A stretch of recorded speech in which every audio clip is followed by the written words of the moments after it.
le grand peuple africain du Togo ici représenté par son avenir incarné, sa jeunesse. Je voudrais remercier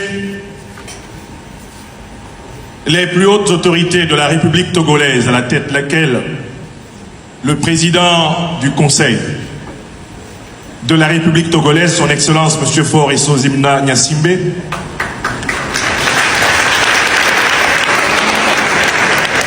l'ensemble des membres de son gouvernement, parmi lesquels mon frère, ami, camarade des bancs de l'Université africaine de Côte d'Ivoire, son Excellence, Monsieur le professeur Robert Dussé-Coblin,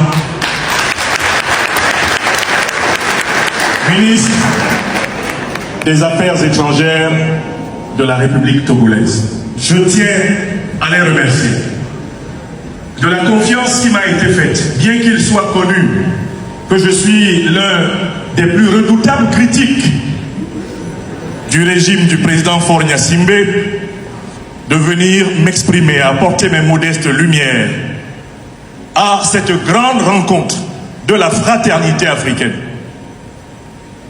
C'est un acte de confiance qui m'honore et qui prouve que les temps sont en train de changer et que bientôt notre continent sera capable de bénéficier pleinement de la totalité de ses capacités, de ses potentialités et de ses valeurs. Lorsque j'ai été invité à participer aux travaux de ce 9e congrès panafricain, je n'ai pas hésité une seule seconde à dire oui, malgré tout ce qu'on a pu entendre. Et je vais vous dire pourquoi j'ai dit oui. J'ai dit oui parce que celui qui est animé par l'idéologie, l'espérance et la connaissance de l'histoire africaine et qui a quelques savoirs à partager à ce sujet n'a pas le droit de rater une occasion de transmettre ce qu'il sait. La deuxième raison, c'est que je voudrais dire toute l'émotion avec laquelle nous, panafricanistes, intellectuels, activistes, militants, leaders, avons eu de voir l'attitude exemplaire adoptée par la République togolaise lorsque les forces du néocolonialisme et de l'impérialisme voulaient détruire une république africaine, celle du Niger. L'attitude de la République togolaise lorsque le Mali, le grand Mali, s'est levé pour nous tous et a ouvert la voie à l'ultime libération militaire, économique, diplomatique et politique de ce 21e siècle africain, j'ai été, pour ma part, et j'en suis reconnaissant à la République togolaise, marqué par le rôle essentiel qu'elle a joué à l'intérieur de la CEDEAO pour empêcher que le Mali, le Burkina Faso et le Niger soient étouffés. Je suis ici en guise de reconnaissance pour le soutien que votre pays apporte à la révolution africaine. Enfin, il y a une troisième raison pour laquelle je suis ici. C'est la fraternité, la camaraderie, l'amitié qui me lie à l'un de vos plus grands enseignants, le professeur Robert Dussé-Coblin, avec lequel, comme je l'ai dit tout à l'heure, nous fîmes, comme vous, les bancs de l'université, cette fois-ci en Côte d'Ivoire, pendant 5 années, dans les années 90. Je lui ai dit que quand ce congrès se tiendrait ici, je me mettrai absolument à sa disposition et que je m'efforcerai autant de recevoir que de donner.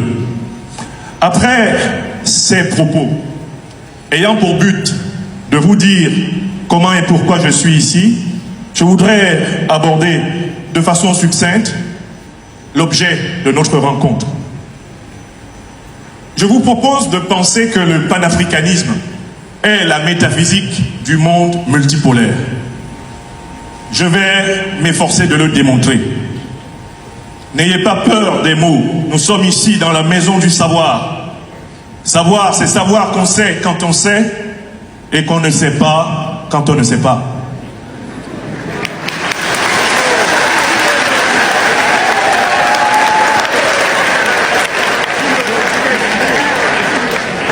Quand on sait qu'on sait, on est dans la certitude.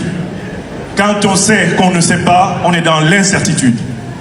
Et la connaissance se déploie dans une ligne invisible entre la certitude et l'incertitude. La connaissance disparaît lorsque cette tension entre ce que je sais et ce que je ne sais pas cesse d'exister. Le panafricanisme. Que signifie ce mot? C'est un mot composé de deux mots. Un préfixe latin et grec pan, qui veut dire le tout, la totalité, le monde. Et un suffixe, un substantif d'abord, donc Africa, africain, qui renvoie à notre continent. Et enfin, un suffixe isme, qui insiste sur la particularité de la civilisation négro-africaine. Donc le panafricanisme est une idéologie politique élaborée dès le 19e siècle par des intellectuels, des militants, des activistes, des leaders politiques africains aux États-Unis, puis en Europe et enfin sur le continent africain à partir de la première moitié du XXe siècle. Je songe ici à des figures comme Henry Sylvester Williams, Marcus Garvey, Edward Blayden, George Patmore, William Du Bois. Je songe ici à Malcolm X, Bob Marley, Kwame Touré, Aimé Césaire, au docteur Francis Kofi Kwame Nkrumah, à Alioune Diop, Ami Jack Garvey, Amy Ashworth Garvey, Queen Moda Audley Moore, Funmila Yoransom Kuti, Angela Davis.